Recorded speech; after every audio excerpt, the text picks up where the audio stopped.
Bigfoot with a fan. And that's what we did. We went out together, and it's like 12 investigations later. He won't leave. Do you know how to get rid of him? So, what the hell's going on here? I left you alone for 1 second. podcast here, sir.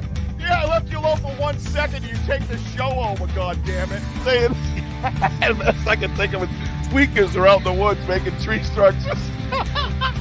That's what that's what you meant.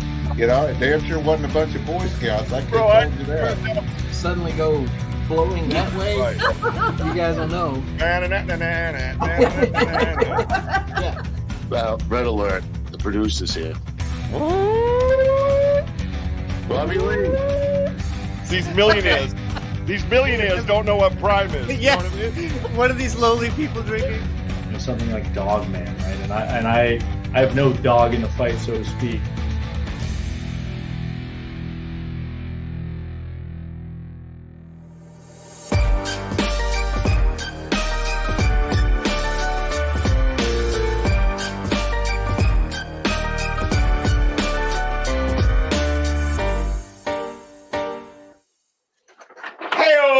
Check in one time. What's up, Banter, Richie B? Family. See how I did that? I was like, family. Right? What's up, everybody? Welcome to the show. Happy Saturday night to you. We're going to have some fun, man. We got a British invasion coming in. Uh-oh. It's going to get crazy. Yo, Ben, backstage, man, I look over to my right, and I see Daryl Evans over here saying hello to me in the audience. Know anything about that, sir? You know what I mean? Like, I'm pretty sure he's supposed to be back there with you, bro. Oh, check it out, everybody. Check it out. There he is. There's the Paraman. He's backstage now. Check it out, everybody. So, listen, I want to touch base on a few things. We're going to get out the Wojo. I'm going to bring him up right now because we're going to go over a couple of promos. We're going to let everybody trickle in from across the pond. It's like 11 o'clock at night there. Oh, wow, really late. Not really. Not for all you paranormal people, man. You guys are up all the time, constantly. I don't know how you do it, man. Let's just bring in the Wojo and tell me to shut up. Shut up. What's up, the Wojo? Shut up. What's up? Boom! Hello. British invasion. I love it. Boom. British invasion. I love it, he says. You do? I love the British invasion.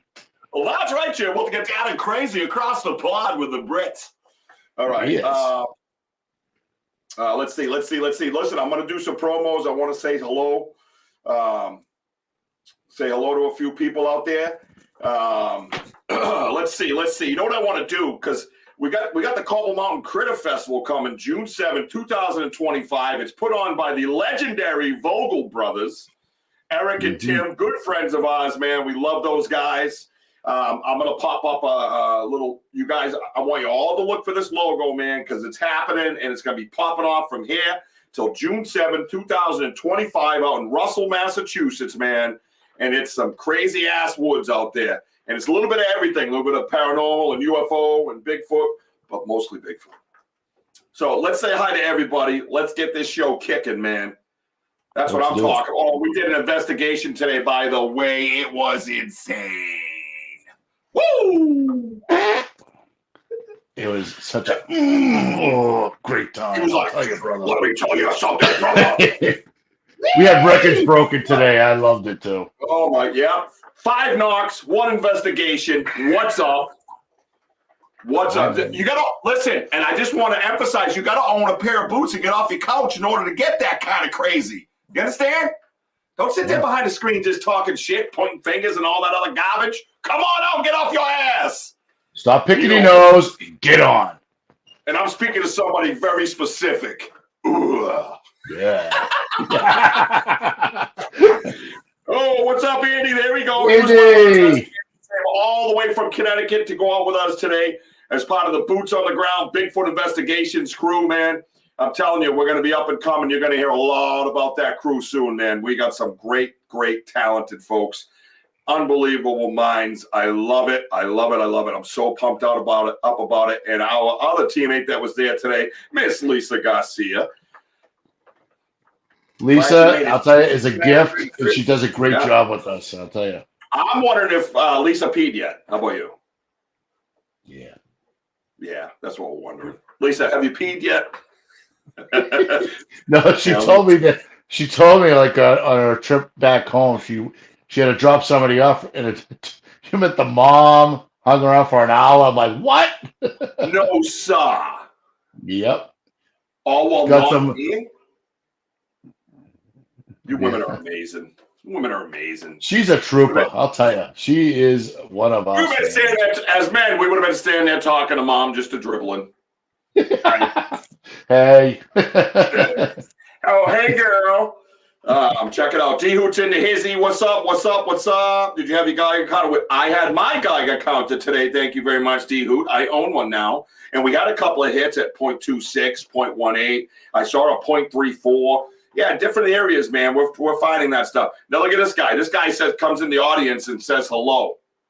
Dangerous Daryl Evans. What's up, Daryl? You know where he is right now? England. Oh, is he in the hizzy? Yeah, he's backstage where he belongs. Why was that on during your promo? I go, Daryl's here. He's like, oh, I'm a guest on a show. Hello. Hello. You gotta get it. British invasion. Oh, they're right. That was a new tactic they were trying, huh? Oh yeah. Yep. Yeah, I was on to you, bro. I threw his ass right backstage. Said, got some grapes with Ben. He's feeding Ben grapes right now, bro. It's weird, but whatever. I'm not judging nobody. Damian Smith is here. Hello, Mr. Damian Smith. He doesn't Scotland Yard. Yeah, he doesn't say anything about good evening from Edinburgh, Scotland anymore. He just says, yo, what's up? I'm a player, dog. That's his new thing he says. Stacy's in the hizzy. Hello, Miss Stacy. Hello, Miss Stacy. You there, Miss Stacy? There's going to be a lot of British stuff going on tonight, so I want you guys to practice your accents. You know what I mean? Just don't practice your terminology like fucking Wojo does. Oh, my God. Well, we can say and toe to the hole a lot tonight, and I am super, super pumped about that. I got to admit, I'm a child. Hey, look, I looked down. Oh, there we go. Who's that guest trying to come in? I got to check. Hang on, everybody. Oh, it's Chris from the Yorkshire Misfits. Are you okay back there, sir? Okay. I can't see him. He doesn't have a face. He's doing audio, I think. Yeah. Maybe he's having some tea. You think he's a faceless Brit? It's very possible. He could be a headless Brit, for all we know. Oh, right. Ooh, interesting. You there, Squire? Right? This is so fun. I'm waiting for Ian to come in. I sent Ian invite and nothing so far. British Invasion, just less music. Tim Vogel, I'm glad you're here because what I'm going to do is I'm finished saying hello. I'll stop goofing. Sorry, Eve Hamilton. I didn't mean to jump over you. Thank you. Good evening, Eve. Hello, Eve. Thank you for stopping by. Oh, what's this? I have a private chat message. There he is. It's Mr. Chris from the Misfits. The Yorkshire Misfits? I believe that's what it is. Yorkshire Misfits Paranormal. You got... Oh, shit. Sorry. Oh, I messed up the whole screen. I'm back. I'm okay. Okay, good. Here we go. Oh, good morning, good sirs. I said good morning earlier, but one was not aware. I needed every introduction, so lesson learned. The fuck is he? Have another Red Bull. I think he's not even drinking. He's just snorting the Red Bull now. Yeah, I think so. Happened. Red Bull and tarantulas. Check this out, everybody. Right here, right now, from here on out till June of next year, you are going to see this logo made by the way, Mr. Mike Trainer. What am I trying to say? The turtle. What's the turtle? The turtle. Why am I Snappy turtle?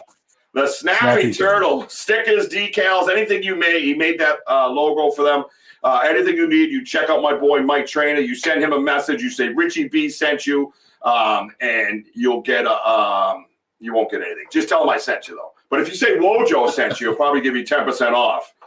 So that's just how it works. I'm getting used to that bullshit. Oh yeah, and I'll get a phone call from Mike. What are you doing? Yeah, exactly. So the Cobble Mountain Critter Festival is coming June 7th, 2025. It is in Russell, Massachusetts, and it is remote in a sense where you're going to get every bit of vibe. It's all going to be about the woods, man. It's going to be awesome. Wojo and I will be there. You can go on the site and see Dave McCullough's a guest speaker there. Mike Trainer is going to be there. It's just going to be so many just awesome people. I've been watching them add people to it, right? So here's some names. This gentleman's an author. I don't know you, sir. Oh, our boy from the Animal Podcast Show, Josh, is going to be there. Joshua Dealer is going to be there. He will also be up there. I'm going to get all these names and post them on. You guys can all look because I know the faces, but I'm terrible with the names. You know what I mean? So any kind of vendors, if you're a vendor and you're in the area or you're willing to travel, whatever the case might be, please reach out to these guys, send them a message, say, hey, I'm a vendor, I sell this, I do that, whatever it is, man. Let's make sure we make this a big success. It's bringing awareness to Sasquatch and Sasquatch in the New England area where we believe Sasquatch will be found. And even now with all the circumstantial evidence, why not protect it? You know what I mean? And what's it hurt? It doesn't hurt anything, right? So we can come together and bring some awareness to that, okay? So that's what we're going to do. Also, with the promos that we have coming, we're going to have the Warner Paranormal November 3rd. We have a Bridgewater Triangle presentation with Phil with 2 L's is going to be my Bridgewater Triangle expert, me, Wojo. And guess what, folks? Guess what? Special announcement right now. I don't even know if I told you, Wojo. I must have told you. The Vogels are in. They're going to be part of my presentation. They are bringing the Bigfoot casts that they have in their possession, and the one that we found all together as a team one day, found out there on October Mountain. They're going to bring that print down. That's the one with the rock that goes in and out of it. It's absolutely insane. So, yes, they will be part of that presentation. So that is huge. So make sure November 3rd, it is 34 School Street at the Hotsef Hall. And it starts, I believe, at 10 a.m. on Sunday, and then we're going to be speaking somewhere in there, probably around 1, something like that. I'll get the definites after that. Okay. Also, welcome to the Get Haunted Network. We appreciate you. The Paranormal Podcast platform, the P3. Thanks to Rob and Sarah and Courtney and Trevor for always, banging out these notices and helping us out. Hello, Courtney. Helping us out, help me get connected tonight. I was in Facebook jail. I don't think it was a jail. I think it was more like a holding cell. I could comment on some things and blah, blah, blah. Anyways, it was a comment I made 190 days ago. Don't want to get into it. Let's talk about happiness. Let's talk about the UK. Let's talk about Parastream, baby. Parastream. That's where you can find our stuff on Parastream. Not only Get Haunted, but you go over to Parastream, you subscribe to Parastream, and you look up Banter with Richie B, and there we are. Because we're going to start having our documentary series, a docu-series uploaded to the Parastream platform. We're looking into possibly feeding it live. We don't know. That's technology. I have nothing to do with that. Maybe we'll drill Ben about that a little bit today. So not only that, right, folks? A couple of people that we're going to have on tonight are on the platform. So these are other paranormal investigators that you guys can be part of, not just Bigfoot, like Jason Kenzie and myself being the Bigfoot guys on the Parastream. Jason Kenzie is searching for Sasquatch, so make sure you check him out. He's huge all over YouTube, award-winning director, producer, does all his own stuff with his own camera out in the woods, kick-ass dude. I just talked to him today. I love that guy. Just conversing with him, I don't know what it is. It's something you just leave happier. He's just one of those dudes, you know what I mean? You don't got to try to figure him out. He's like, oh, I didn't know that. Oh, yeah, I saw that. I saw something like that over here. Just straight up, I just love the guy. Jason Kenzie is part of the Parastream family as well. So make sure you go check out Parastream and check out Jason Kenzie and all his crazy Bigfoot productions, right? So here we go. Let's bring up the big boss of Parastream, right? The half of Big Boss, right? Because Ian's the other half of Big Boss, right? So here we go. Hey, Paraman, what's up, bro?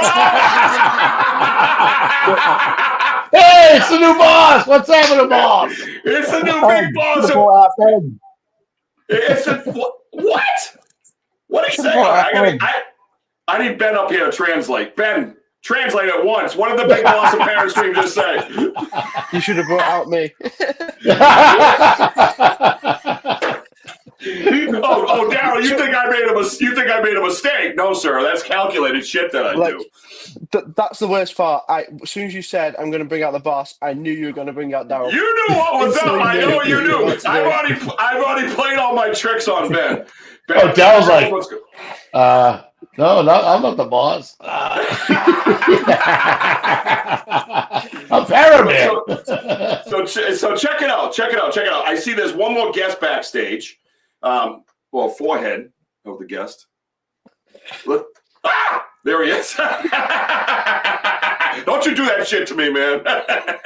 The screen moved. All right, we're going to bring everybody out, okay? And we're going to talk some Paris and possibly some more guests coming in, Ben? Yes. Yeah. Okay. All right, so you see everybody, you see the names, so nobody should have to raise their hand, okay? They actually wrote their names in, okay? It's very easy to follow along, right? Everybody say hello to the Parastream family. Ben is here, and Daryl Paraman is here, and then I'm going to bring up Chris. It's Yorkshire Misfits. That's how that goes, right? Yorkshire. It's Yorkshire. Really? Yorkshire. Don't be a spotted dick every chance you get, all right, Ben? He's probably actually had spotted dick because it's like more from that end of the country. Tell us all about spotted dick, Chris. Spotted dick. I don't eat spotted dick, that's for sure. No. He's all about the toad in the hole. Very good. Wojo, I am so proud of you for that right there, because you didn't try to do something stupid like crumpets and tea, whatever the shit that was. I was going to say David Becker's in the back. Bring him in. Oh, my God. Who's in the back? Wait, nobody's in the back. Oh, okay. I didn't forget anybody. Yeah. I'm still, what am I waiting for? Ian, right? Is Ian coming in? I've messaged him. He might be putting his kids to bed.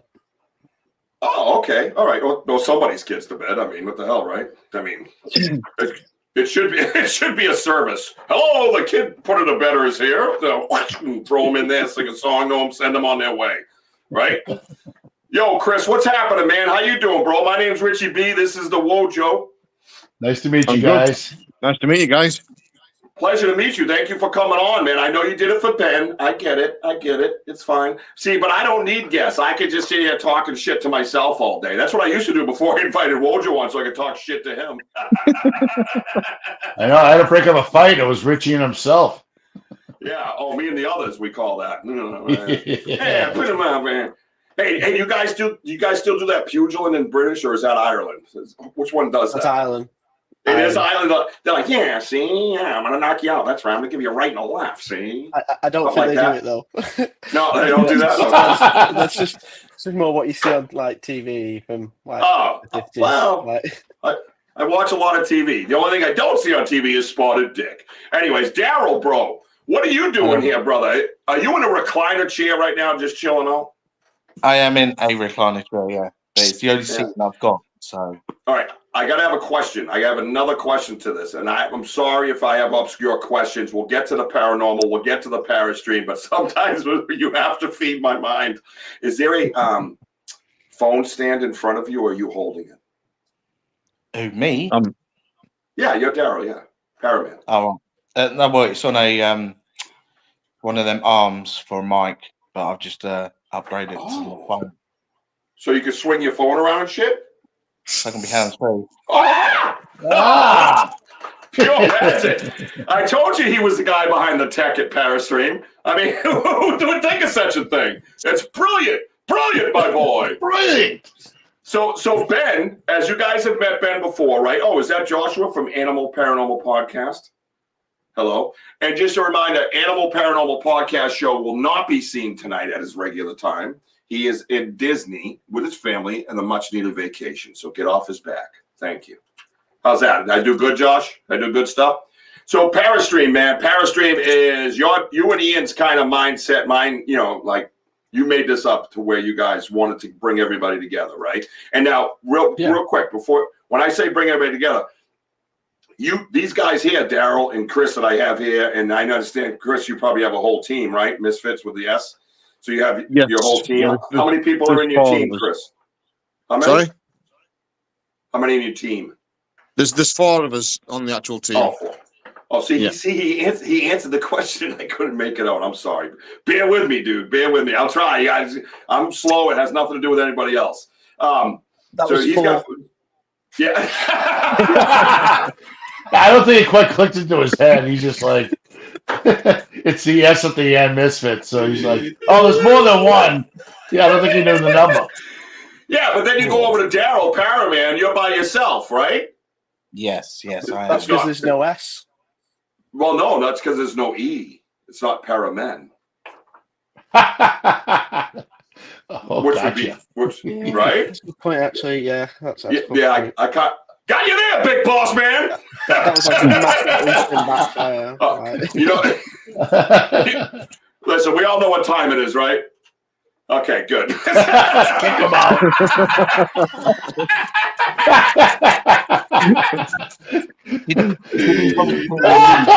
It's happened a lot more than I'd ever think it would. Yeah, no. It stings a little, right? I had someone do that to me on their show to get me back, and I was like, oh, okay. Okay, yep, I get it. It's a stupid, it's the power of the mouse. So, I'm going to get in a little bit about the paranormal first and how you guys investigate, like your style. And then we're going to jump over to you, Ben, more about the Parastream, because it's all about Parastream right now, and that's what we want it to be. But I kind of want to know what's going on Parastream and share it with everybody back home here. Daryl, do you investigate by yourself? I collab more with other teams, but I am on my own. So I would literally collab with either, say, Chris from Yorkshire, Fitz. We still have to collab, but obviously I do it with other teams. I don't generally go out on my own to abandoned places because I've done it once, never again. Yeah, no, it's dangerous. And to give you a little background, like you see the big Bigfoot behind me, you know, that's definitely my love now. But my very first love was paranormal. You know, I mean, I was a young kid and I had a lady standing in my bedroom that I had never seen before. It was horrifying to me as a young child, but I've since learned it was my grandmother, and I saw her there 3 nights in a row. So, and when I get old enough, of course, it triggers something in your head where you got to get answers, right? So you start doing your research, you're doing whatever you could. And when I first started this, I don't even think TAPS was out yet. And then TAPS eventually came out, and you kind of jumped on that bandwagon, that wave, kind of rode that wave. But I learned a lot from their technology and stuff because it wasn't really a thing, you know. So now, Chris, when you go out as a team, do you guys break off a lot, and do you sit in a room by yourselves and stuff like that? Do you communicate, or what's the number one tactic you would use when you're in a we tend to stay together for safety reasons, because we go to a lot of abandoned buildings at the moment. We use a method called channeling, which is basically where the spirit takes over the person's body and they go into like a trance state. Then you can ask questions, a general conversation with the spirit, and get the story behind them more than the flashing lights and tapping on walls, doors, etc. So that's how we tend to work. Well, you know what, I liked what you said there, where you're like, you know, because going on alone by yourself in an abandoned building is obviously dangerous. You don't know if there's any vagrants or homeless people living there, or somebody that wants to get violent or up to no good, or bad spirits, or whatever the case might be. Something happens to you and nobody finds you, it's too late. So all that makes total sense. But then you followed up with the fact that you just said you allow spirits to climb into somebody's body, and you're worried about everybody else. Yeah, but that's a lot more safer than coming across homeless people, I suppose. Yeah, you're probably right. Yeah, you're probably right. Being on like first-hand experience with Chris and the rest of the Yorkshire Misfits, like sometimes, like depending on what comes over, so the show that me and Chris did together, Chris had to intervene and stop it before Selena got hurt. And I always dread to think if they're in a big building and I know someone died by jumping down the elevator shaft that isn't there anymore, and they're channeling and they head that way. It's a big freaky thing. I'm glad that you guys stick together at all times. Yeah, no, I think if you're doing something to that extreme, and I consider letting a spirit come into your body extreme. Sorry if I do, but I do. then yes, then having everybody there. Now, do you guys have like an emergency plan? Is there something in place? I mean, is there, what if somebody's into, like we used to, when I get overwhelmed and I get that throw up feeling in the stomach, you start getting nauseous and dizzy, you head for outside, get that fresh air, get away from whatever's kind of clinging to you. That is a good basic way of kind of helping yourself out of it. Doesn't mean it's always going to work, but it's something like that. Is there something in that type of situation where you're channeling or doing the tactic of channeling? And I see the occult family came in. I see you backstage. I'll bring you right up 2 seconds. What's up? Thank you for coming. Is there something that you guys do to kind of pull someone away from that or to safety, so to speak? Yeah, usually that's down to me because I can't physically channel like the other 3 guys in the team can. So what I tend to do is call my spirit guides through and everybody else's guides through. Then call the name of the person who's channeling to bring them back forward and get rid of the spirit. Then once I'm confident they've come back to me, I will then take them outside or take them away from the area and break that connection. Right. But usually I call that because I've done it for so many years now. I can pick up on signs when things are getting a bit too much. And I have different ways of calling in and stopping the experiment and closing it down and then disconnecting them from said spirit. Right, I've always seen you as like an anchor to like. Yeah. Like, well, that's one way of putting it. Yeah. It's like you're the person like literally keeps everyone like mentally and physically back together. So you're like a ship anchor, stopping it from going too far. That's the way how it sort of came across when we were filming. Mm-hmm. That's one way of putting it. Yeah. Yeah, no, that can be extreme, man. That can get pretty heated quick. I can imagine, man. Daryl, you ever been there when they've done something like that? I've been with groups when they've done that, and it's gone to a position where they've had to get the person out quite quick. It's quite scary. Yeah, it sounds like it is. Even watching from afar, it's like you get scared for them, but you don't know what to do at the same time. It's you have to be on the. Like Chris's team and stuff like that, like before they start and when they finish, like prayers are said to disassociate and like protection stuff, and it's really interesting, and that's why we did the original with them in the first place. Like not many people do channeling. We wanted to bring it to the forefront. So this is why. So Chris is one of the team from the first ever Parastream original, which is on the platform. And it is definitely worth a watch if I do say so myself. Yeah, it definitely is. I'm going to bring in the occult family because I don't want them sitting backstage too long. So everybody good? Hair and makeup? Everybody good? Everybody good? Got that glare down? We're good? Okay, everybody check, double check. All right, good. I want to continue this conversation, but I would love to have them to be part of it. Hello and welcome. Where are you? Hi. Where are we? Hello, nice to meet you. I'm Richie B, and this is the Wojo, and this is my show, Banter with Richie B. Thank you for coming by. Appreciate it. Amazing. Lovely to meet you. We've been Pleasure. We've been looking at your really cool. Oh, well, thank you for that. Appreciate that. It was funny because I got to peek in on the Paracon live. Oh, did you?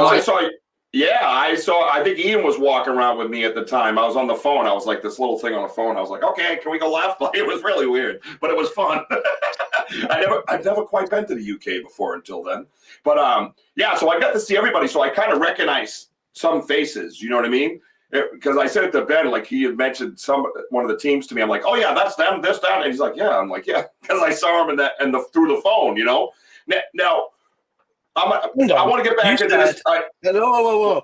What? You said I'm hooked up. That was your response to it. Like I said, oh, so you know them? You went, yeah, I've done my homework. I'm hooked up. That was your response. Now we just found out you watched the Paracon video. So, anyways, what I was saying. See you, Ben. Keep it up, boss man. Put in the boat. Yeah. Now everybody's familiar how this works. You start with me, I have a little button, and you go away. All right. So that's how it's an Italian thing. Oh, look at this. The Vogels are here too. Sorry. do you guys investigate the occult family? What is it how are you tied into the paranormal world? Because that was one of the curiosities. I did look at some of your stuff, but I don't know. I still had questions, if you know what I mean. Yeah, so we're a family who investigate about an 8 and 11-year-old. Snow, our 11-year-old, can see energy, and she has done for years. Yeah, and Pebble developing as well. And I used to put down Snow seeing energy or spirits as imaginary friends because I'm a psychotherapist. JP bought me a birthday present and a haunted house 35 2 years ago. And I've never looked back since. And I was a skeptic, and now, yeah, I'm a total believer. And it's amazing. Our life has just totally changed. And yeah, we're doing it as a family. It's quite controversial, but yeah, that's what we do. I love that. I think that's so cool. It's, you know, when I investigated as a paranormal investigator, I got out of it because of a couple of bad experiences, and then 7 kids later, I was more afraid to bring it home than anything. But I think when you're in it, it's different. You know what I mean? For me, you know what I mean? Because like my 14-year-old son, Maddox, comes out Sasquatching, right? Goes looking for Bigfoot with us. Sure. And it's different, I think, when you're in it, because he kind of knows what to expect in a sense, right? And as opposed to like maybe getting an attachment or whatever the case might be, and you just come home, or, you know, Bigfoot follows me home and rips my whole house apart. You know, it's totally different in that sense. You know what I mean? But I think that is quite unique and very cool. Now, Crit. Now, back to you guys are familiar with channeling? Obviously, I would think. Yeah. We've been doing a bit of channeling on the week night with the girls, and yeah, it's caused a bit of a stir. It's caused a lot of big stir. But you know, that's what we do. We embrace the gifts that the girls have, and yeah, we do a bit of channeling. It's a long-winded telephone, isn't it? The Ouija board. But yeah. I thought there was a child behind you that's not moving. I just thought it's part of your screen. That's Wojo, my co-host. My friend, look at my friend made me. It's called a squatch board. A squatch I board. love that. Yeah, and the thing that you slide around is shaped like a Bigfoot print. So yeah, that's Bill Bryan, Empty Casket. He's amazing. Amazing. Oh, he makes them out of a guitar. Oh yeah, he has a guitar Electric Ouija guitar. board. Unbelievable. And he can play it. It's insane, man. I tell you, you know, the gift of this podcast and the gift of meeting like all you folks and everybody I've met in between and everybody on the side, all my friends, you know what I mean? It will become my friends. It's what a gift all this is, because you meet so many creative people. And you think just because, you know, they're sitting on the sides and they're watching podcasts that they're not creative. Don't be fooled. They're 100% creative. And when you start talking to them, man, you get to collect a little bit of that knowledge, a little bit of that passion. You know what I mean? It's so cool, and I love it. That's why I'm glad to have everybody here and talking about Parastream and what Ben has done with Parastream and what we're trying to build as now a family of Parastream, you know what I mean? And just lift it up, you know? And I think it's an awesome idea. And I love, like I said, I love all the different energy and the different talents, you know what I mean? Chris, can I ask you a question that's driving me nuts, bro? And then I'll let Wojo get in one question. No more than that. Sorry, you guys still here? Sorry about that. My meds wore off at 6. We're screwed.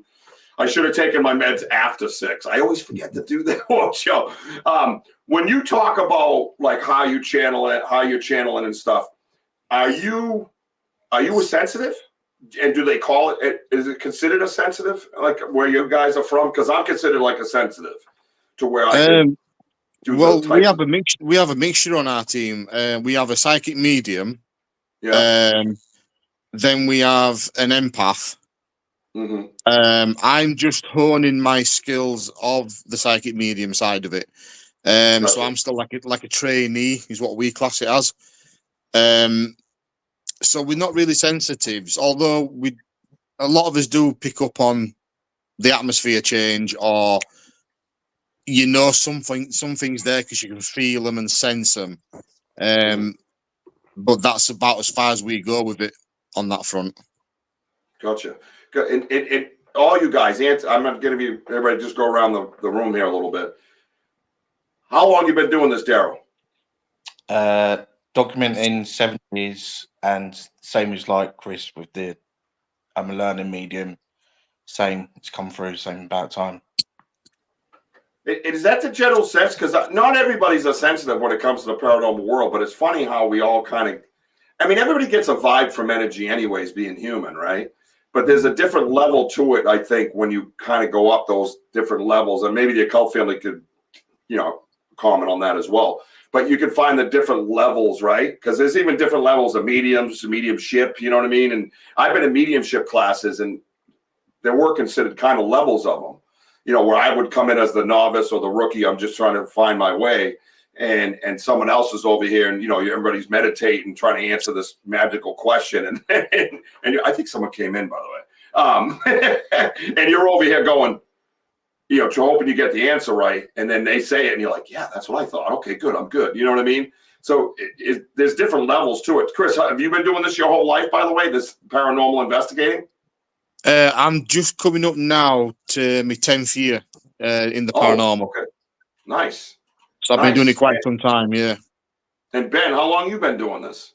I mean, you're like 15, so. It's a weird one for me. So regarding actually like documentation and investigating as in such, not that long. Probably the last 2 years is when I've sort of mainly done proper investigating. But like my first ever experience was like 12. So like 2 years ago, so that was like 17 years ago is like my first actual first time I can remember, something not being right, something happening, seeing things move. So it's always been there. It's just always been trying to push away from it, and no matter how much I push away, it always comes back. So it's about time I started to look at a career in it, I suppose. Yes, might as well, right? And how long I know you mentioned that you were a skeptic, but how long you guys been doing this together as a family unit since your daughters were growing up, or did you do anything before that? We're quite newbies to it, really. About Ben, 2 years, really. The journey started. Yeah, 2 years. But since we've started, we've all, as 4 of us, have picked up a few skills. Yeah, so obviously, Snow can see, Pebble's developing. You can feel the energy. I can feel the energy, and we all work as a team, don't we? So if I start that some energy is around, some spirit is around, I'll say, I know you're around. I can feel you, and then Snow will say, Mummy, I've just seen so and so. So it all connects together, and then Jake got this. I don't know what's happened. Crazy gift where he can tap into consciousness and. So I can, it's really weird. I've learned I can kind of control Ouija boards, which is dead weird. And it's not a clinical therapist, but really, really weird. So there's been times where when we've hosted events, people come all around the country, and we had like 45 guests on one occasion, which was quite a lot, really, isn't it? Yeah. Not under our control at the theatre, but so yeah, people were working in groups on the Ouija board, and they didn't know each other. And you managed to tap in consciousness, didn't you? And all the Ouija boards were creating the same words. Stopping at the same time, spelling the same thing. Shit. I'd be like, yeah, that's a big no, thank you. I'll see you guys later. Bye. But I searched for an ape in the woods, so it's totally different. But I have someone else backstage here. It is hello, Eve. Wave to me, Eve. Wave. Yes, we have a skylight in our green room. I just look down and wave to people. So that's what I do. So let's see who Eve's with. Eve, who are you with? Afterlife Nights Paramental. Well, hello, welcome. Hello. Welcome. I'm Richie B, and that's the Wojo. Wojo's got one question. Would you like him to ask you it? Yeah, go on. Well, I might as well. I'll start with you and work my way around the road. So, what is like the most England is like one of the most haunted like countries in the world. And starting with you, what is like the most haunted place you've ever encountered? Lily Shore Abbey, I think, in Shropshire. It's an old abbey, and it's brilliant. There's a monk walking around, but we caught him on camera, which was amazing. So yeah, This no, is what we were there's speaking lots about of- the other day. It was. Yeah. Yeah. Yes, Ben. Heard this Yes, it story. was. Oh, hi, Ben. Hi. I thought he left. He's like, yes, that's me. This place is amazing. This place is amazing. Yeah. Yeah, because I am not into the paranormal. I mean, well, my brothers are. They've been doing paranormal since like the early '90s, and they've been all over the place, and I find it very interesting. But I worked the third shift, so I can never go out with them, and they would tell me like all their stories, and they show me their pictures and videos. It's bizarre. But my brother encountered a demon, and in the video, he got sliced in the back of the arm, and it was like bleeding profusely. Physical action, and it was just like wow. I'm like, what are you doing? Who are you calling upon? And I just find the paranormal like very mysterious, very like wow. So you know what, Daryl, I'm gonna go to you. What was your most haunted place, and how do you like conduct yourself, like being you're by yourself and hearing like Chris and the occult family, they're groups of them, and you're by yourself. How do you handle in emergency situations? Also, I don't know. It's weird because I stay calm now. Like nothing literally gets to me. Like the only time that I would literally run away is if I knew I was physically in danger. But I'm usually the one that if anyone panics, I'm the one that tries to calm people down. And that sounds weird, and people are like, "How?" I think the 7 years that I've been doing this, I've come across some weird stuff. Like the place where I live, it's got a Jewish synagogue, and the level of energy is on another level. It's made me sick. It's made me pass out. Luckily, I was with other people, but it's just different, you know. But 7 years, I've literally learned you have to stay calm because if you don't, you're no good to anyone, you know. Because if everyone's panicking, who's the one that's going to get you out safe? So yeah.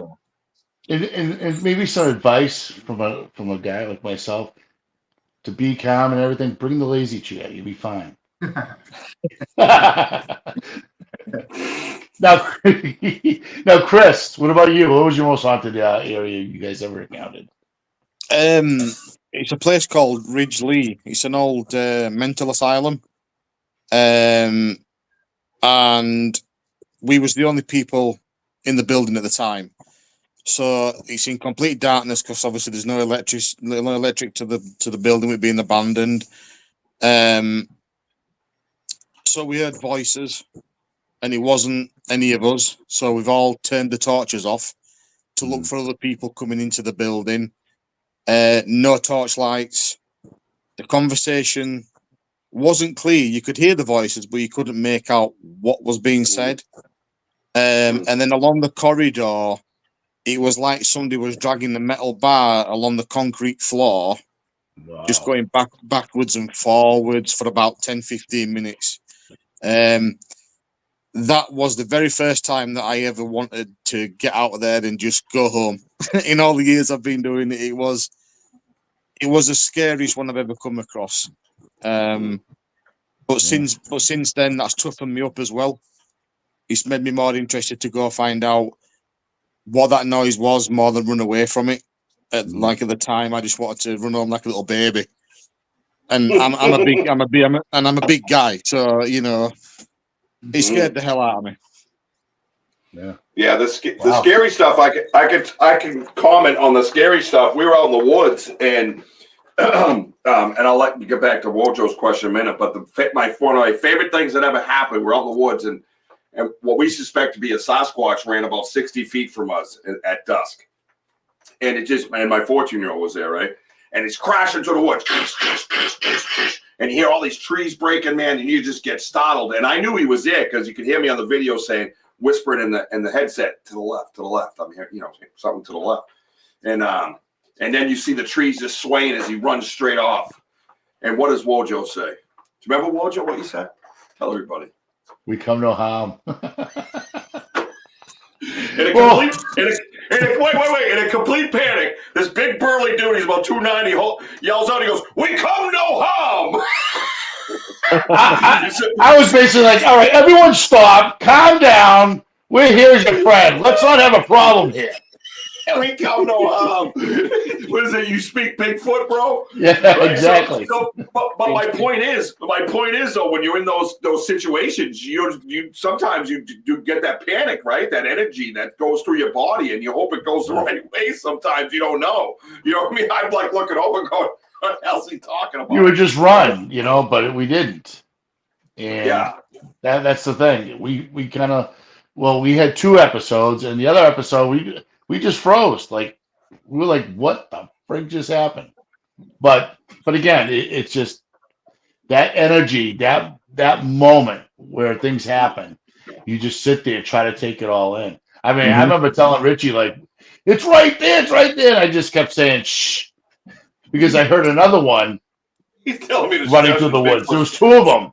And I'm sitting there like, I think I better change my pants. There's 2 of them now. So, but yeah, you just have to learn to deal with that energy. And I've never felt anything like that in my life.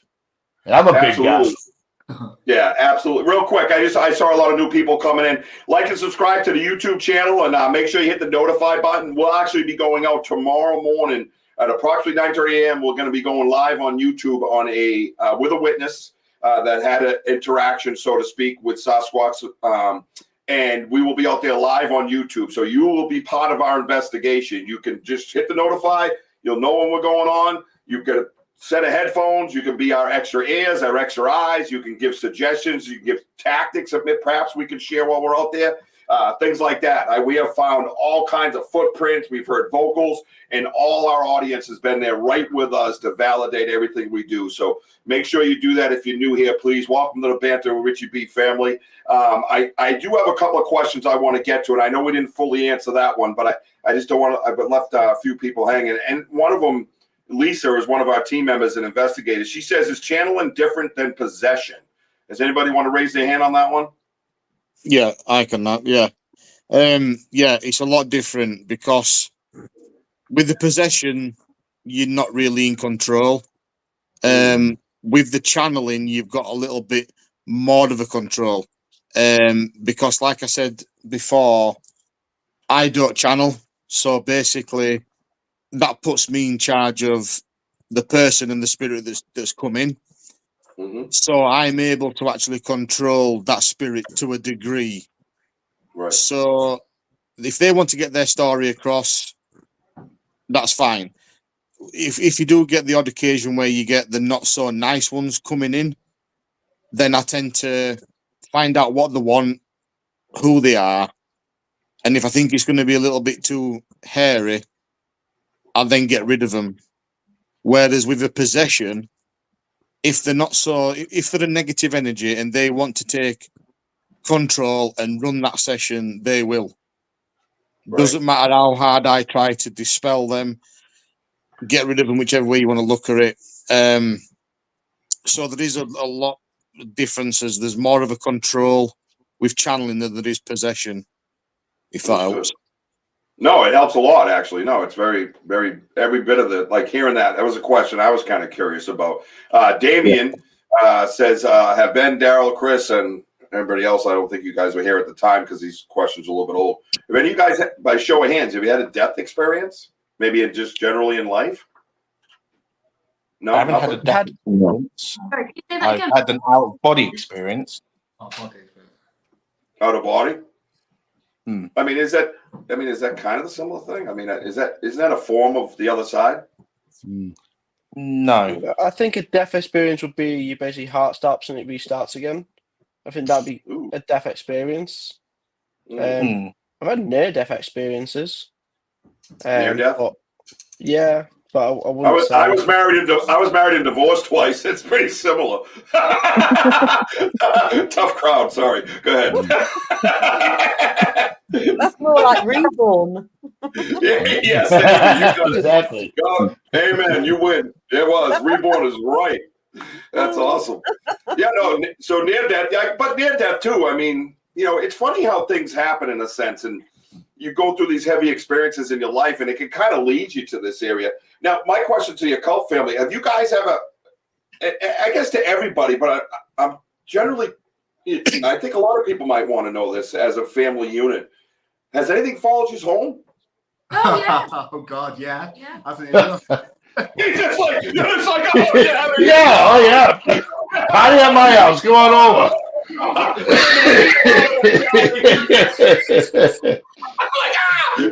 Go ahead. Sorry.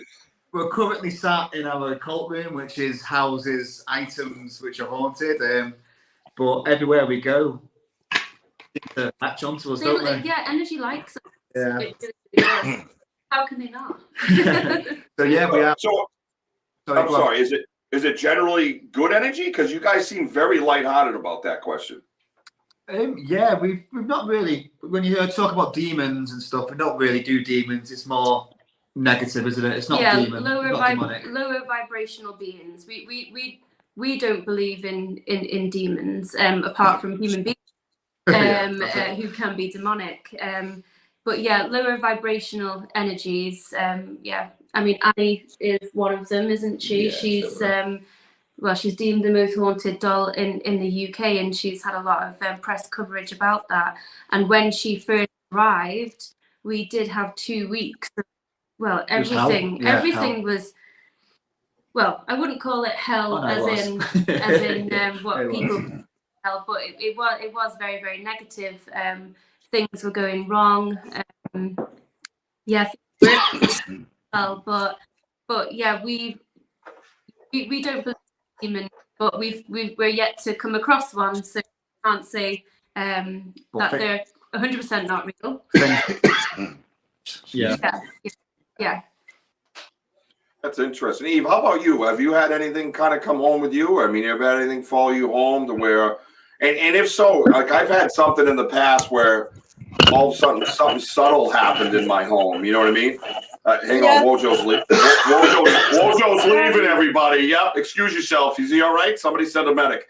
So have you had something? No, not really. No.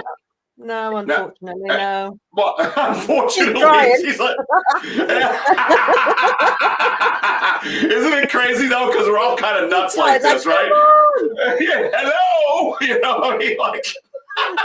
That's right. Yeah, come on, go for it. Yeah, that door is open. That is awesome. The dogs, it's fine. Yes. No, unfortunately, I haven't. Yeah. Yeah, I know. We get so excited about those things, don't we? I mean, the only thing that I have had, but I haven't had anybody come home with me, but years ago, when I was a kid, I was telling Ben the other day, I used to talk in my sleep. I was about 3 or 4, and my mum couldn't understand a word I was talking about, what I was saying or anything. So she ended up getting somebody from a university to come and record me as I was talking. Anyway, they then sent it on to Oxford University, and it turned out, I'll cut a long story short because it's a bit long, that I was speaking in ancient Greek. I can actually remember still where I was, what I was doing. I can remember the village and everything, but I want to be regressed back then to try and figure out what it was.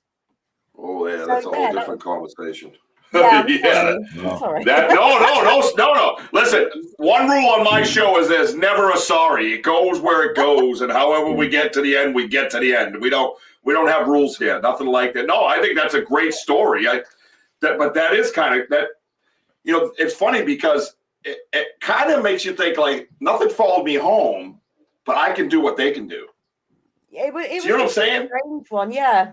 Yeah, that's that. It can't. No. I suppose it was out of body, really, because it wasn't mine. Me mental. Oh bloody hell! If it was me mental brain, the poor buggers. I felt sorry for them. But yeah, it was different. It was very different. It sounds like a past life. That does. Yes, exactly. That's why I'd like to be regressed to see what it was. To see what we can pick up from. Just to enlighten it a bit more. So that would have been really, really interesting. Very Isn't there like interesting. a full study on so children from the ages up to 7, some of them can actually basically remember everything about their death on the reincarnation like studies and stuff. Like I'd love to like shoot something around that where like these children that can just say things, and like I've always wondered if it's real, but before now Edward, my eldest, he's now 7 turning 8, but when he was 4 or 5, so my granddad was a bomb like disposal expert. So he did it in the war, and then he started to collapse buildings after the war and stuff. And Edward kept saying, oh, it's my man this, my man that. So we just put it down, a bit like yourself, Kim, imaginary friend. But then he told me how to dismantle a bomb. And when we Googled it, he was right. Wow. And there's no way a 5-year-old would know how to disarm like a bomb sort of thing. Like this was before we started letting him watch YouTube and stuff like that. So it's not exactly we could have just stumbled across it. But it's just like this connection that like children seem to have. It just fascinates me. Like I think it's just because they're completely open. They have no self blockages. So like, let's face it, I think every single person that looks for ghosts, and even you guys looking for, Bigfoot and stuff like that, there is times when you're out in that forest or you're in that haunted building and you think, what am I doing here? Like the dread and the fear that sometimes you just get. Even if it lasts for that one split second, is just a moment where it's like, what am I doing? And I've always felt like that's the veil that we put between us and what children can see, because they don't put that up because they don't know not to. Right. And we're not polluted from society either. We don't have those layers of smoke basically that gets blown up our ass throughout life. You know what I mean? So that's the difference as well. I just want to bring something up. I noticed when a new guest, Shannon over here, I haven't met her before. She does ask a couple of good questions and then point something out that I want to bring up in the comments. Do you think Bigfoot is interdimensional? So that's a whole different topic with me. I have a hard time grasping the interdimensional Sasquatch. Although I have had what I believe to be a cloaking experience with my daughter. So I'm still working on that. I'm sticking to the earthbound, and that way it's easier to branch out, because I believe if you start going to that level, you won't like dot your I's and cross your T's. You won't be accurate with your research. So I'm going to stick to here until I get told otherwise. But thank you for that question. Let's see. Now, we were talking about attachments. Shannon brings up, I lost my leg by an attachment. Please don't laugh. We don't laugh here at stuff like that. But thank you for sharing such a personal story. These things are very real, and absolutely, and we know they're very real, and I'm sure everybody here in this room knows that they're very real. And I think a lot of times, your level of openness and your level of energies, I think they talk about it like dream interpretation, right? Dream interpretation is level of intent, right? Level of intent, like, in other words, what is my last thought before I go to sleep? People say, oh, and I said it, when I saw Sasquatch, I couldn't sleep all night. Well, my last line of intention was, of course, the experience I had with Sasquatch that day. And so when I went to sleep, therefore, he came to me in my dreams, so to speak. So I think a lot of the attachments are similar to that level of intent and openness, right? A lot of people can have things attached to them and just not know, because they're so closed that it's just, It could be, what's this itch? You know what I mean? It's just an itch, but I didn't get bit by a mosquito. Why is, that type of mentality? I'm not saying that happens, but that type of mentality. But Shannon, thank you for sharing that with us, and we're sorry that happened to you, and we appreciate you sharing that here, truly. Shannon, if you're still watching, whereabouts are you from? Because I love just to sit down and have a chat, because that sounds like a very interesting story of how that became. I believe there's going to be something interesting to talk about on that. I agree with you 100%. That would be an unbelievable human / paranormal discussion. How does it get to that level? There she is. Yeah, she's from the States. So I'm on the East Coast, Shannon. Are you East, West, Mountain? Like we're about Central. We'd love to hear that, and you can reach out to Ben too on Facebook as well. So, and definitely set something up like that. Ben's a great guy. He's a co-founder and the big tech guy behind Parastream, and Parastream is an unbelievable platform for podcasters and paranormal investigators to show you their techniques and bring you out with them. I think it was the Misfits I was watching, right? When you said that, I was watching them.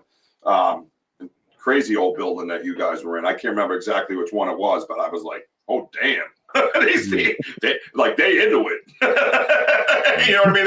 They're not walking around going, hello, my name is Richard. they're like all up in it. And I was like, oh shit. You know what I mean? So it definitely riveting stuff. I have a lot of stories. Oklahoma. So we actually have some audience members that we have from Oklahoma in that area too. So, and a lot of them come out live with us. If you like Bigfoot, make sure, Shannon, go over to like and subscribe to the YouTube channel and come out with us tomorrow morning. We're going out 9:30 Eastern time, I should say. We're going to be investigating. Work the FBI. Oh, gotcha. I think I know where that went. You know where that went? Yeah. So that's very, very, very interesting. So, so Damien says, let me go over here and I'll be right back. We're right here for you, Shannon. Hang on one second. Damien says he has attachments and he loves them and he wouldn't part with them. Do you guys know if you have any? Yeah. Do you guys know if you have attachment? Anybody here have an attachment? I do not. Again, I was divorced. I was divorced twice, but that's a whole different subject, like we talked about earlier. That could go with that same category. So you have it. You have an attachment. We have a family full, I think. Not your family. Another family. Our family. Hey, you guys are looking at him like, yeah, don't tell them that. Don't get into that. I want to get into that. Really, that's rather interesting. So you feel you have not only an attachment, you have numerous attachments that perhaps are like a family like yours. So we have, obviously, we said when we go to different buildings, we have things that follow us home and carry on. But we had one which is where they seen it at the Pavacon. My shirt got pulled, and we've got it on camera where it full on got pulled, didn't it? Yeah, which was crazy. Before it got pulled, you saw a lady bridal dress, didn't you?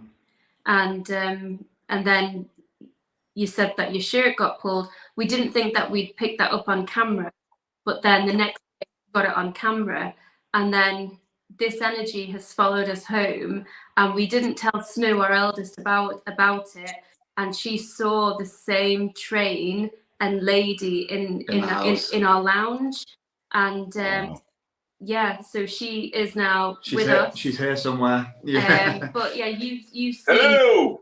I just figured I'd say hello to her. Sorry, I didn't want to be rude. Wow. So do you see? I'm sorry. You saying so? You do see her, or you just? Is there a smell, a scent, or a certain thing that she does? So I've seen her. So I've seen her on the night when we first met her. I seen the same thing. What I seen was the train. But then we also see this. I don't know who she is. I've seen her since I was very, very, very young. Is this a black woman, black witchy kind of woman? I don't know if she's a witch. I don't know who she is.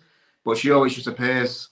So she kind of follows me around. But then we've been told by a medium, haven't we, that we've got a woman in black who's in between me and Kim, who's just attached as like a couple.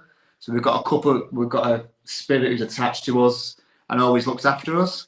So we don't know whether that's past life or something like that Yeah. because we don't know who the person is, but yeah, that person's always around. Always around. Apparently, she goes back because we work in separate like classrooms and that in school. Whoever needs help, she goes between us both throughout the day.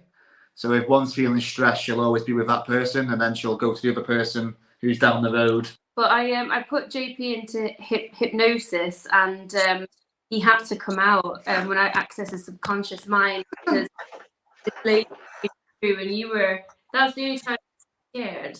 Yeah, I can't swear, but I did poo my pants. Yeah. Can I call a timeout real quick? Did you just say you put your husband into hypnosis? Yeah. That's what I thought. I was like, what? Oh, what the bro? Bro, man, wow, he's got a clean slate, that man. He didn't put me in hypnosis. I talk shit about everybody. JP and Kim are both, and their daughters, they're known as the Adams, like the modern day Adams family. Yeah. And that's obviously, awesome. when they start revealing, hypnosis and obviously everything that happens with themselves and their attachments, it's very easy to see why they're beloved by so many people. They're great people, just like everyone on the screen. It's really funny that you should say that, someone came home with you from Paracon, because now you're the third people to tell me that something's come home with them. And I generally think that, so the Rec are now starting their own ghost hunts at night. Oh, are they?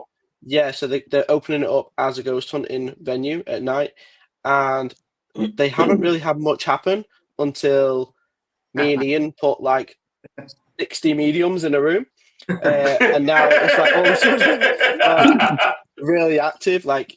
So Andy, the guy that runs the place, told me that the other day was the first time he felt like someone was actually watching him. And he's run the place for many, many years, and I think that maybe we've accidentally stirred up something, so we may have to all go down there and calm it down a bit. All right. Yeah.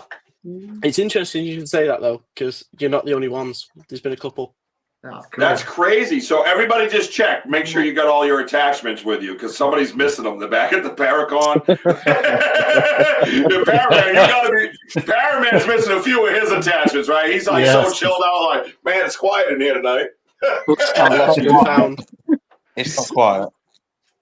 Now, during you guys' investigations, when you're filming and what have you guys ever picked up Jesus, a shadow right there that you never notice, or extra voices or anything like that?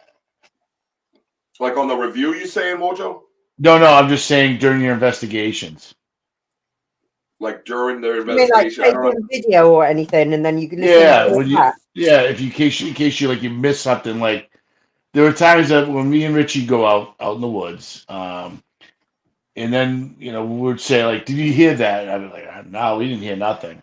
But yet, when I come, I usually have my phone, which is my audio and visual here on my chest here, and sometimes I play things back, and then all of a sudden, ooh, I did not hear that. A little tap. It was like a response. And Richie's got super hearing. He'd be like, "Did you hear that?" I'm like, "No." And then I would play it, and all of a sudden you hear tap, like a response. I'm like, "Holy shit! There is a response." Or a whistle from a distance, or a whoop, like low tone whoops. So, from your audio or visual, have you ever experienced something you may have missed, and then you go back and go, "Oh wait, what was that?" What about you, Daryl? Start with you. Many a time, I've literally been in places recording, not hearing anything, not seeing anything. Play it back, hear stuff, see stuff. And there's so many videos that I could have captured, and they've all been corrupt, and it's annoying because they're some really good evidence. And I do have a moan at the ghosts for like, why did you corrupt his file? This is epic. And all I get in my head is like, don't want you to see it though. You know what I mean? So yeah, loads. Yeah. What about you, Chris? Yeah, the one that sticks out in my mind the most is the EVP. It wasn't on camera; it was on an EVP.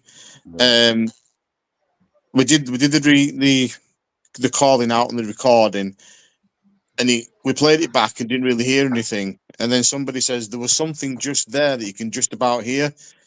Then when we played it back and you listened carefully, there were a little girl singing like a little nursery rhyme, but well, not singing it, but humming. Yeah. So when you listen to it back carefully, you can actually hear her humming a few words from the nursery rhyme.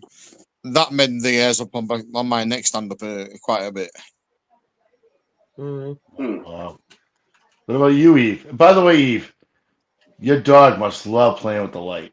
I'm so sorry. No. I just see the light go bing, bing. It's motion censored. It's a sensor light, yeah. Oh. Can't get away from it. There it is. There you go. Oh God. Yeah, we went to a air museum, aviation museum, and they had like a bunker there, and in the bunker we were just doing some, lights and all that lot, doing a EVP, etc. Didn't hear a thing. Played it back, and I was like, "Hold on, what's that?" Then we put a larger. Oh, flipping hell! I've gone blank. La, la, la, la.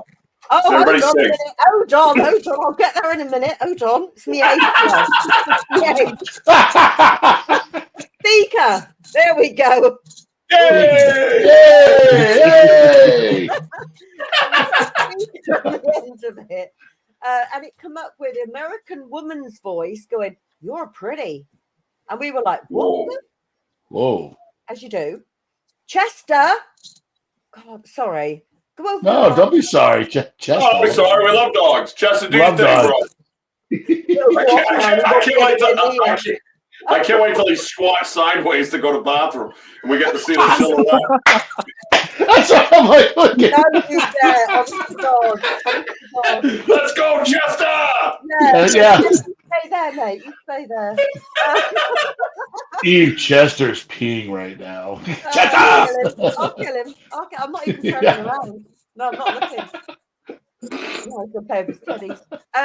So yeah, when it came out with that, we were like really shocked. And we still got it, which comes out of "You're pretty," but in an American woman's accent. It was awesome. Really. How do you do that impersonation so well? Do that again? No, because that's really bad, isn't it? You're pretty. No. How does she do that? All of a sudden, she's not from the UK anymore. She's like, I know. I do voiceover as well. I bet you do. That was spot on, man. That was spot on. What about the Cult family? What about you folks? Now, wasn't I? I thought I was rubbish. Yeah, we've had actually. While we're doing, sorry, we're just putting our charger on because our phone battery. Oh, there we go. There we go. You can still see. There you go. You can still see us. Yeah, so we've had lots. We've had the first thing that we captured was our pink energy, the pink goat at Drive, which was my first ever investigation, and which has got me hooked into the paranormal. And that developed as we were driving home, and it's a beautiful pink energy, and you can make out a little girl. And we do often think, oh, is it pareidolia type thing? But no, you can quite clearly see it's just this amazing energy, and you can see that on our socials. But yeah, we've picked up whistles, we've picked up a lot of growls. All sorts, yeah. All sorts. Yeah, we get a lot of growls. No. I think Shannon here is referring to your friend in black. They have been lifetimes, and she was from a different time, but she knew both of you. Interesting. Yeah, it certainly could be. Yeah. We're still trying to work aren't we, to see Yeah. who she is? Yeah, we are, and I'm sure it'll come apparent one day, won't it? But yeah, interesting. You're scared of her, aren't you? You're scared of her? Yeah, she's scared. Yeah, she does. But you ain't afraid of being hypnotized by your wife. Yeah, this guy seems totally normal. I get it. Go ahead, sir. Keep speaking. I'm like, what? Dude, I would be like, hello, how are you? Wow, that's crazy. That's crazy. I love it, dude. That's crazy. So can you hey, what did he say when he was under hypnosis that you wouldn't share with most people? He squealed like a little baby, if I'm going to be honest.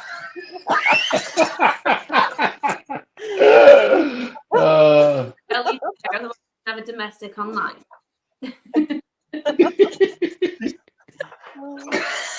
He just dimed him. Yeah, exactly. Did you put any hints in there, like you're going to do the washing up? Yeah, You're gonna do the Yeah. He went Dressed up as a maid cleaning. I'm gonna start sweeping. Wash the dishes.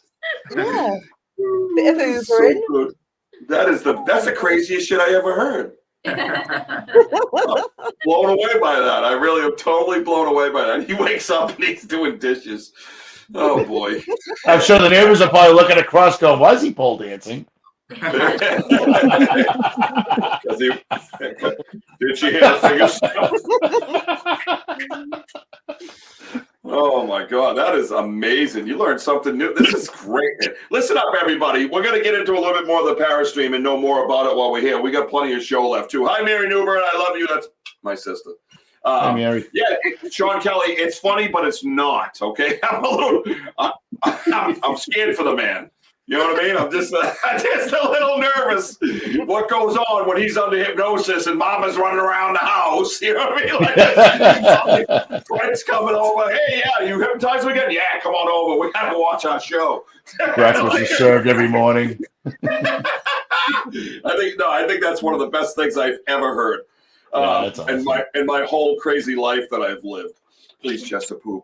Chester, go to bathroom. Chester! Please go to Chester. Please go to Chester. Go to bathroom. Do it. I'm dying for that. That'll be the second craziest thing I've just loved both of that. We have the wife hypnotizing the husband and the dog pooping in the background. 100%. Off the charts. I'll send it to you. Well, that's right, Jim. Only here at the Banter with Richard B show, you're going to see dogs pooping and wives hypnotizing their husband. Back to you, Bob. Anyway, sorry. I do radio voice every show.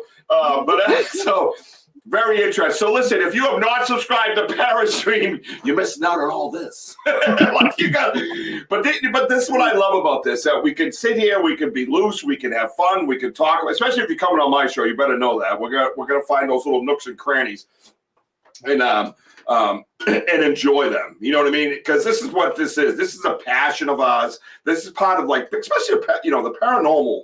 And I've been in both, right? I kind of leave the house to go Bigfoot, right? So it's kind of over there in a sense, right? Not to trust me. If you look at my studio, he's very much everywhere in my life. But it's just a part of you, man. And when you do this because of love and because of passion, and I tell everybody all the time on my podcast, I'm not getting paid to do this. You know what I mean? Like, I do this. I pay to do this because I love it so much. I learned so many things. But to watch, like, the passion right here on this screen, talking to you guys, even Daryl, trust me, that's passion, right, Daryl? Look at that smile. He's like, I love that. He goes, yep, I heard my name. Yep. That's awesome. But that's passion, and be able to have fun with this. And it's such serious subjects, man. These are serious subjects. I went through an episode where one week we had Bigfoot, we believe it was a Sasquatch, run through the woods near us, and then it happened again in a different location within like 2 weeks of each other. I was in bed for 10 days. I went to the doctors, had blood drawn, and everything else. They didn't know what was wrong with me. They couldn't find anything. And I'm not kidding you. I went down the list of medical things to Wojo what happened to me. I finally had to call my friends that have been involved in this long enough to say, I don't know what happened to me. I've had these 2 very close experiences with this creature, and I've been in bed for 10 days. And one of them just goes, yeah, you were zapped. And I'm like, just so nonchalant. And Wojo was doing the same thing. He was worried about me. And I was worried. I got small children. I didn't know what the hell. I thought I was dying. I thought it was over. You can see how much energy I have. For me to be in a bed for many days in a row, 8 hours a day, something's not right. You know what I mean? So, and I think it's that attachment type feeling, but there is something in the Sasquatch world where we believe that he carries certain energies, and that, and it, not so much interdimensional like Shannon had asked the question, but we do believe that there is definitely an energy about him. And I feel like an attachment, like you were talking about. I felt my energy was zapped. And I'm sure we've all felt that when we've left these old buildings, and even doing the paranormal, my energy has been so drained, man. And it was very, very similar to that, but it was like on the 10th degree, it was like way stronger. And I literally it was work to get up and just go to the bathroom. You know what I mean? Or go get a drink. It was like work. And I'm a worker bee. I got tons of kids. I got like 83 kids, I think, somewhere around here. But they're everywhere. I got kids everywhere. So, all right, I have 7 kids. It's just anytime you get over 4, you might as well have 83. Okay? No, it's because you got hypnotized way too many times.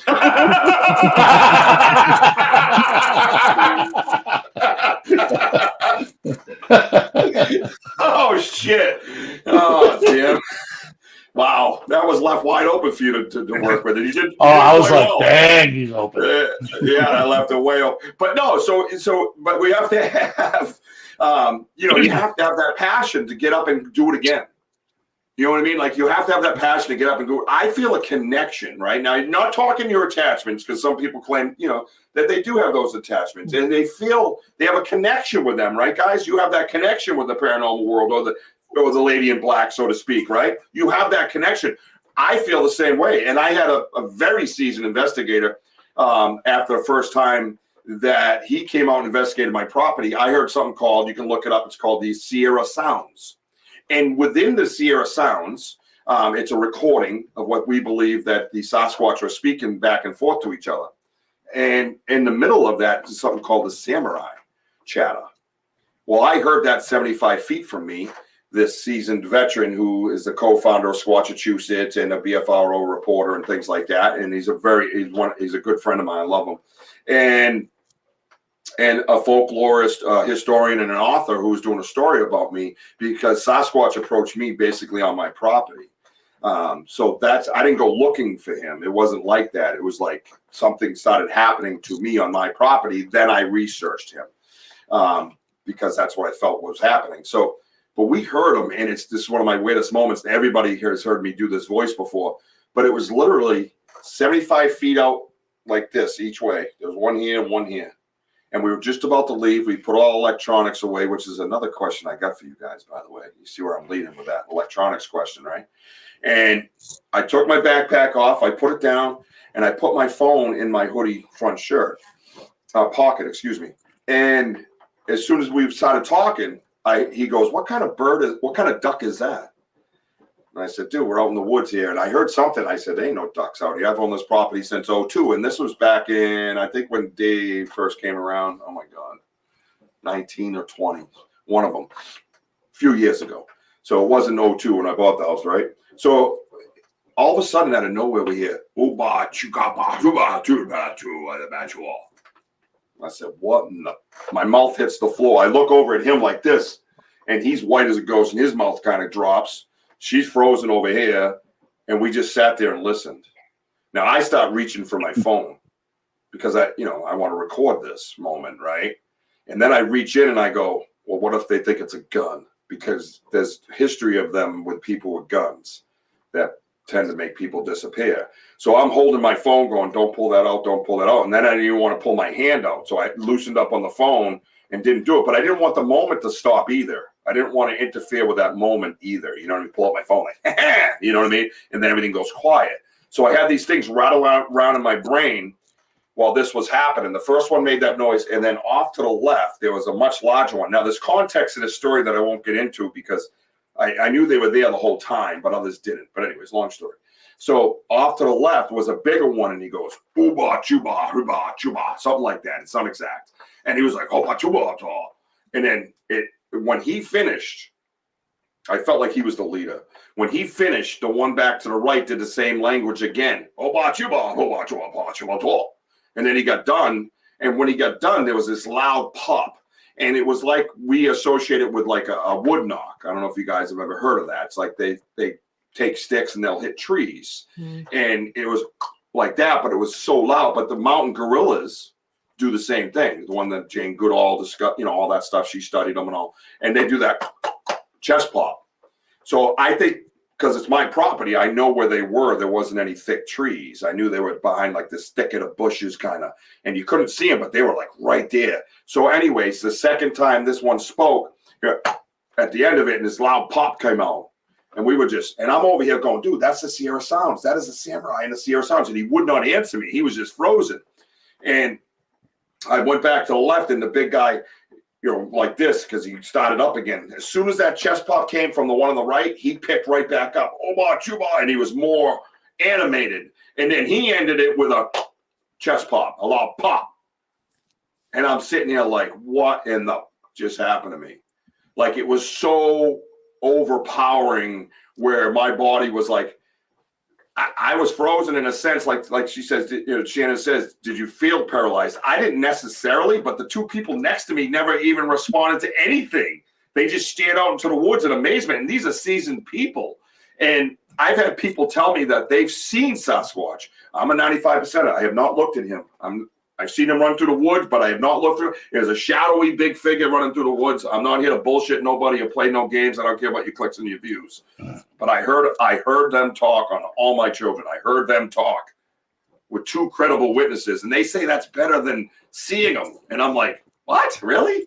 It's so rare that it's mind-blowing to me. So with all that said, right, do you find ever when you're out there investigating, right? And I want to give you a little background about me too, by the way. Do you find that when you're investigating, when you're packing up and you're putting stuff away, does it get more active when that happens, do you think? Or do you think they need that energy to draw off of to make it more active? Because in my world, it seems like when we put shit away, Bigfoot gets a little more creative. You know what I mean? Anybody? Ben, you look awake. That story I told was so overwhelming. I know, it was so shocking to you. You were just like... Believe it or not, that's the second time I've heard that story. And each time it makes me go into this like frenzy. Like I'm sort of like visualizing it, if that makes sense. Like it's like my mind takes me to that actual moment each time. I don't know why, it just does. So it literally looks like I've gone into a trance, but like I suppose I sort of have in a way. But both times when you've said it, it's like hearing it for the first time. Yes, it just pulls you into it. It's do you know what I mean? Like, well, thank you. I'm glad you're interested enough to hear it. And you guys are seasoned in the way you can actually put yourself there where I'm saying, like, if you're hearing something down a hallway, right, and you just kind of focus and slow down, and you're telling me that story, I could put myself there because I've been a paranormal investigator as well, and I could put myself in your shoes and be like, oh my God, and I could almost relate because I've been there. Maybe not so much you guys, because I don't know how many Bigfoots are in the UK. Anybody know of any Bigfoots over there in the UK? Anybody? Something? Nope. I hope so. So me and Ian, we're actually going to go. We're going to be going film 4 shorts in the next couple of days. Just me and Ian. We actually was interested if Damien is still floating around. We're going to be completely in Scotland, so we're going to be Loch Lomond, and then we're going to go up to Loch Ness and be all around the area. So if you are about, please drop me a Facebook message and we can get you on, get you on one of the episodes. But we're going to be looking for Tommy knockers, which are like little creatures that live in caves and stuff like that. So like that's like one of the sort of things. Then obviously Scotland, we have to do a form of documentary on Loch Ness as a mini short. So basically, awesome, Damien. Drop me a Facebook message and we'll set up so you'll meet us out there. We go up there on Wednesday, so next Wednesday, and then we're there till the Sunday. Nice, So- Damien. What's up? Damien gets to hold the rope. You guys like toss him over the. Oh, they don't do that. No, toss him over the boat and have him hold the rope. Just for bait. Yeah. Well, Yeah. our plan is to try and use new technology to go into places where you can't normally get to. So there's a very massive cave system in Scotland, especially in the Highlands. There's a load of big caves, but some of them are so dangerous. Like they don't even like. There's a fine line between exploring and like risking your life. So our plan is to fly our drones down into the caves. It takes a lot of patience and like a lot of time to do, because obviously if you crash, you've just lost £1,000 very instantly. But yeah, so our plan is to go so far in and then fly down, because like these creatures, from what we've read about them, obviously for me it's a question I wanted to sort of ask you guys about the Bigfoot world as well. Do you believe that your natural scent and like stuff like that, they can smell it, and that is why 9 times out of 10 when ever out investigating, you don't sort of come across something directly, because they can smell you. They know exactly what you smell like. They can track you for miles. So we're thinking, if a piece of machinery goes down there, that's something that they may have never seen before, it might be, what's that? And all I want is just that little peak.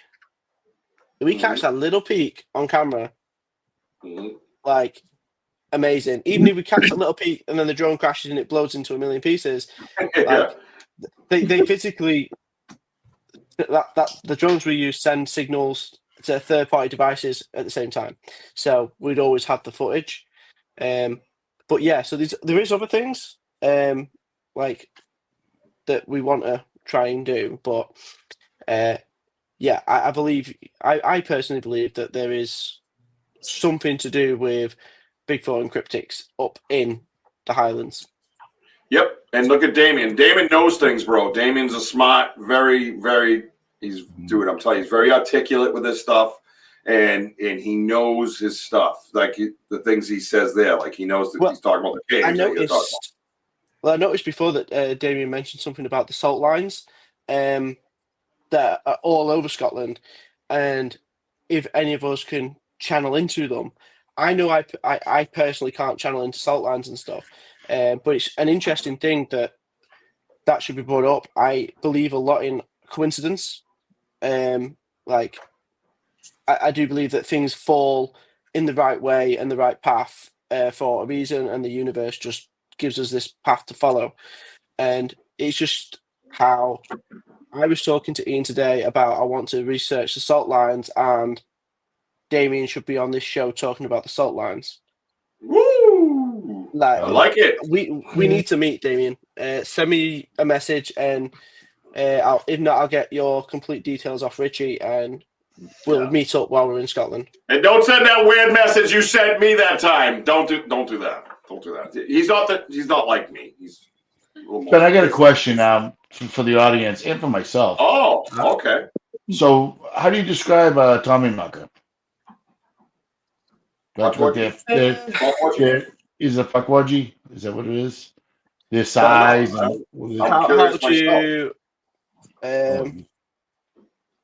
do you explain a pogwudgie? You first learn how to say it. All right, wait a minute. Time out. First of all, Chris, Daryl, your cult family, Eve, do you guys believe in the cryptid theories? Are you open-minded to the cryptid theories? Yeah, you can never say never, because you don't know, do you? Anybody ever had experience with them? No. We've had a grey being on our landing, haven't we? That snow scene. Aliens are a thing. Secret programs are going on, and what have you. I could talk about it all night. Yeah, I better not. Yeah. I've been kind of studying up a little bit over in that area, and there doesn't seem to be a lot of talk about a lot of things when it comes to the cryptid world. You get up to the Highlands and things like that, I've heard some stuff, but there's some great folklore up there as well. So I don't know because I'm not there. You know what I mean? It's even for me, having something approach me in my backyard it took me years to comprehend, you know what I mean? Even knowing what I was experiencing, even after I figured out what was going on, it still took me a long time to really get the rational part of my brain out of the way so I could just open back up to it. But so what Damien says is that this particular cryptid, and that's what you guys call them, right? Right, Ben? Cryptids? Yeah. All right, so the small cave goblin, that's not very nice. So my second wife is what he's saying. Okay, it makes sense. All right. Just checking. They're like little angry creatures. Obviously, we'd love to, She's mean. well, I'd say we'd love to do it, but we are doing it. We're making it happen. We're going to go up there and we're going to look. Obviously, it is only a shot. So basically, we're using this trip as more research for other shows. But while we're there, our plan is to, as we research, look into these creatures and see what we can find while we're there. Me and Ian are very used to working very long hours. So our plan is the moment we get there, we're not even booking a hotel. We're just going to take a tent, keep going until we can't go anymore, pop it up, sleep, find somewhere to charge all the camera batteries and keep going. We're not booking hotels or it like that. We're literally just going to sleep in the forest. Whoa, man, that's crazy. All right. Yeah, we just have that experience in that sort of thing. I guess so. You guys do a lot of crazy stuff. Just a conversation that we've had about where you've been and doing the paranormal stuff. All you guys, it's pretty intense, and we're pretty. You're pretty open to a lot of things. You know what I mean? So now Shannon brings up Mothman. You guys have mentioning Mothman might be in London and stuff. You guys have a Mothman story from London? I've never heard that, Shannon. I'm sorry. I apologize. No. Anybody? No, nothing. Have you got a cryptid over there that stands out? Any cryptids stand out to you guys at all besides Bigfoot? Because I've never heard of a story in the UK of Bigfoot myself. I think our problem, more than anything, is our landmass. So if there was a Bigfoot in the UK, it could only be in 3 places. But because, for instance, you guys have national parks the size of the UK. Right. So there's more places for something like that to hide. Well, obviously in the UK, they'd have to be very, very good at hiding because we're just such a small mass. That's why anything to do with cryptids tends to be more Scotland based because they have massive, vast open areas of forests and national parks. Where there's obviously Wales. the centre, like Wales, there is parks and stuff like that, but there's more built up areas around them. Interesting. The black-eyed children are in the UK, but that's not cryptid. I think that's more paranormal. Would you agree? Yeah. Kind of chase. Yeah. What about the Owl Man? That's somebody else posted. Owl Man. You ever heard of the Owl Man? That's what Damien said. Owl Man. Daryl? Daryl's heard of him? I've heard of it, but you're probably closest, aren't you? What, for the Owl Man? Yeah, you're closer than us. Well, the Owl Man, I've really heard of theories about it. I don't know whether you could say it is real, but again, I don't think anyone's really gone into depth with it. So that's why it's only like a myth. No one's really gone into it. Like the Mothman, where people actually physically go and search. But no one's. I've never heard of one go and do it with the over here.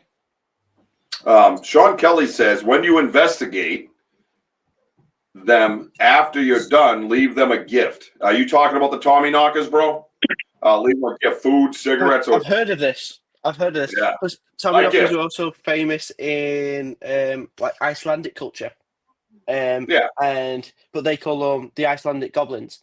And if you Right. don't leave them a gift, they will.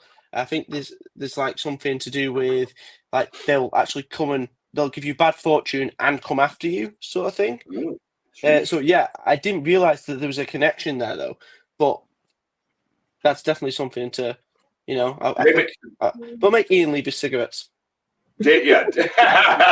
Damien has a list of ones you guys can look at. Here's my gift. I'm going to show you guys my gift. Everybody see my gift right there?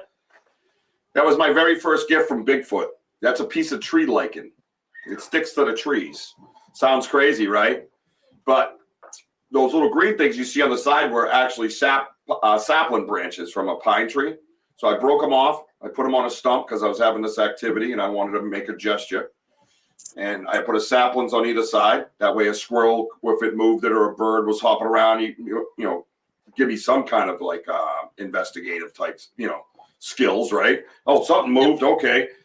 So I brought out raisin oatmeal cookies, and I'm not going to get through the whole story. It's a long story, but, you know, I held them up out to the woods, put them down on the stump, and 2 days went by, 3 days went by. 2 days, there was nothing. Third day, I come out, the cookies are gone. And it was weird because it sat there for 3 days and not a squirrel, not a bird, not anything ate it. There wasn't a crumb anywhere. The cookies were not moved. And I was yelling at the woods because I was mad because it took too long. But so the cookies were gone. I'm looking around everywhere for a crumb or movement out of the saplings, anything. Because I was having these experiences. I reached out to people that have been in my shoes and they told me to make a gifting stump. So that's what I did in my backyard. So they took the cookies and left, I guess. Days went by. I never got a gift. I come out there basically second day or whatever, third day, whatever it was, and I'm yelling out to the trees like, "Where's my gift, dude? Those are my favorite cookies," you know. Neighbors are like, "Oh shit, here he goes again." The guy, he's losing it, freaking loon, you know. And I come back the next day after bitching out the woods, you know, and there it was, that piece of tree lichen. They sticks to the side of trees, and I don't know what kind of lichen you have over there. I have no idea, but it was peeled off of a tree because you could see the backside of it was like black from the bark of a tree, and you could see it was peeled off and it was placed. It's light as a feather, probably lighter than a feather, and it was placed in between those two saplings perfectly. And I sat there in awe because how to tell me that you're like the forest people, right? You bring me a piece of the forest as a gift. I mean, you could have brought me anything else. I probably would never have believed it. This, I could not explain my way out of it as much as I wanted to it because I was standing there going, "No, man, no, this shit ain't fucking real. There's no way. And I'm sitting there in my head. But the only way to process it was to go, "That's freaking tree lichen, bro. That's freaking tree lichen." Like, you know, not anybody's just going to bring me tree lichen as a joke. It's just not going to happen. And not only that, the wind isn't going to rip it off and make it land perfectly between two saplings either. You know what I mean? It's light as a feather. But I'm telling you right now, there wasn't a crumb anywhere. The saplings were never moved. No one ever touched his cookies like they knew it was his cookies. Like, he'll get them. Don't touch his cookies, man. You know what I mean? It was so weird. Why didn't a bird? Why didn't a squirrel? Why didn't anything? A raccoon, a possum? Why a fisher cat? We have those. Why did they eat his cookies? They sat there for 3 days. It made no freaking sense to me. And there wasn't a crumb anywhere. And I have a fence that you can lean over to get to the gifting stump. And it's old fence. Now we have code where you have to have it smooth on top. These ones were like that. They were sharp. So I'm looking for hairs, nothing. I do look down, and I have a picture of it right next to the chain link fence. There's a deep impression in the compost, the leaves and the pine needles in the ground, like something stepped under and his foot slipped under it, and he reached over that way. And it was crazy. And ever since then, I got to be honest with you, I felt so connected to him. I don't have any fear. Were they Thin Mints? Thin Mints? I'm not giving up Thin Mints. What's wrong with you, Shannon? No, it was oatmeal raisin, very warm. Those are absolutely my favorite cookies. Yeah. Do you guys you like oatmeal raisin cookies? Yeah. Oh, yeah. A little bit of chocolate. Everybody loves oatmeal raisin cookies. They're so damn good. Oh, my God.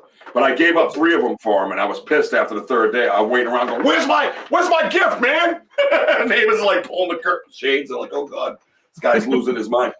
But that's I think that's what they're kind of saying.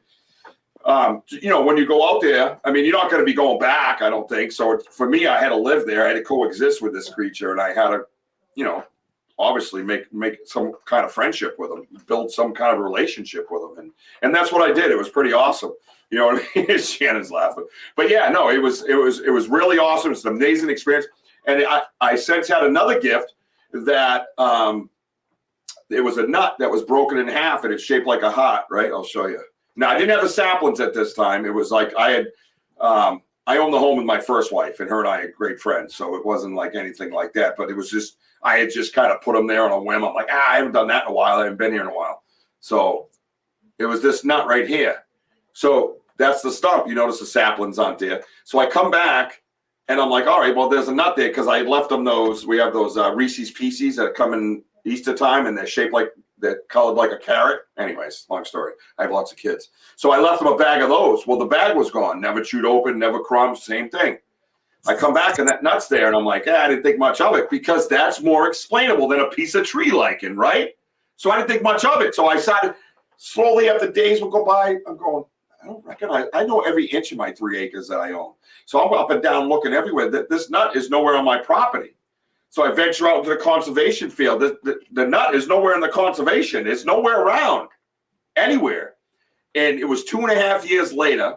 I was on the river. There's a river 1.1 miles from my house. I was out on the bank of the river with a great investigator, Mike Trainer, and we were out there, and I found that damn nut on the shore of that river 1 mile from my house, and I'm jumping up and down like a little kid at Christmas. This is it! This is it! I'm telling him. He's like, oh, what? He knew the story. So I said, this is that nut I was telling you about. They couldn't find anywhere on my property, dude. It's 1 mile away from my house. It was crazy.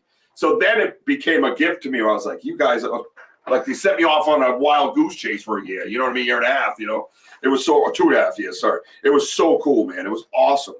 Now, do you guys go back to, real quick, because I'm going to wrap up the show, but do you guys go back to a place more than like over and over again, right? I know as paranormal investigators, we did, right? Yeah. Do you think anything like that would benefit the paranormal world if you could do something like that? Do you leave a gift? Have you ever left anything behind on purpose? Loads of equipment. Touche. Yeah. Forgot my cigarettes one time. But I don't know. That's kind of cool, No, I think it would be kind of, if there is someone somewhere that maybe you have that connection with, right? You always have that place, and it's not like owned by people, and you're not paying to go there or whatever. And that place that you can kind of sneak into, and it has that little back basement room, that you investigate. Because I had those places too, even the cemeteries. I had special cemeteries I'd go and kind of hone my skills. And there was always that one person that I was drawn to their stone, and I'd always leave them something on the stone, So I was familiar with gifted, but it was nothing to do with Sasquatch. So it was really, really cool. Well, I don't know about you guys. I enjoyed myself. Everybody have fun on my show? Because I know it's very late over there, right? It's been good. You guys it's been really good. Yeah. You guys all look like you've been hypnotized by who. Yeah. They got to get up and just start doing dishes. This is amazing. This is amazing. He's making breakfast tomorrow. Yes. Tim Vogel likes candy, by the way. You want me to gift you some candy, Tim Vogel? And then he says, see you. See you, Tim Vogel. So who did I just miss? Oh, no. Looks like somebody jumped out. I'm sorry. So, no, I appreciate everybody being here. I'm going to let you go because I know it's going on 1 a.m. over there, and I really, really, really appreciate it. Ben, yes. Give us some tell everybody how they can find your Parastream, man. And tell everybody, are you everybody here on Parastream? Yes. Yeah. Yeah, we're all Parastream family right here, man. This is an awesome show, and this is just a sample of what you can have if you just go on Parastream and subscribe. It's not a lot to do it, man. It's very simple to do it. And it's many good shows. And we got, like I said, docuseries. We got originals coming out. There's going to be documentaries, all kinds of stuff on there. My boy Jason Kenzie, my other Sasquatch dude, right? Make sure everybody likes and subscribes to his channel, my channel, your channel. If you guys got YouTube channels, bring it to me, man. I will spread the word. We will get these Americans on board. You know what I'm saying? Yeah. Right? We'll get them all on board. Yeah, Para-Unity. That's what it's all about. Ben, what's the easiest way to get to where we're going here, bro? So the fastest way to get to Parastream is through either our own website, which is BIB paranormal.co.uk. On there, that'll take you to Parastream, or even better, you can just search Parastream straight into Google. So we've been working very hard to make sure that it is easy to find. But you can also find us on Facebook, Instagram, Twitter, every type of social media. The main thing that Parastream is a home for all lovely people that are on this screen, apart from me. You guys, you're all right. We'll keep you. Yeah, like the show doesn't function. Like, sorry, the streaming platform doesn't function without content creators such as yourselves, and obviously, you guys all know what being on the platform and the power unity that comes from it means. As you've all understand and all give us graciously the consent to air your stuff onto the platform. And obviously, we just want a place that is for people like yourselves, that it's just one place. So that, you know, people that like JP and Kimmy and the Occult Family, and people that like Daryl, people that like Richie, Eva, and Chris, and with the Paranormal Misfits, people that come to watch you guys as individuals get to experience the entire Para family, which is everybody that's on there. But instead of these big corporations, you know, putting adverts onto stuff, getting thousands of pounds from doing nothing with the content, we just want a place where you guys can utilize your content in a way that benefits you. Like, obviously, these next first 12 months are going to be tough to get through. And we're going to get as much on there as we can, and we're going to market as much as we physically can to get more people on the platform watching you guys do your thing. But we want to put the money back into the community. We want to, you know, start making it so you guys get Parastream, like pay you guys for being on Parastream with the money that comes in from it. We're all not there to make money, and that's the beautiful part about it.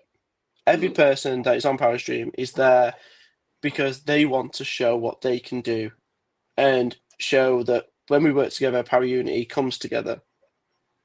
But why not?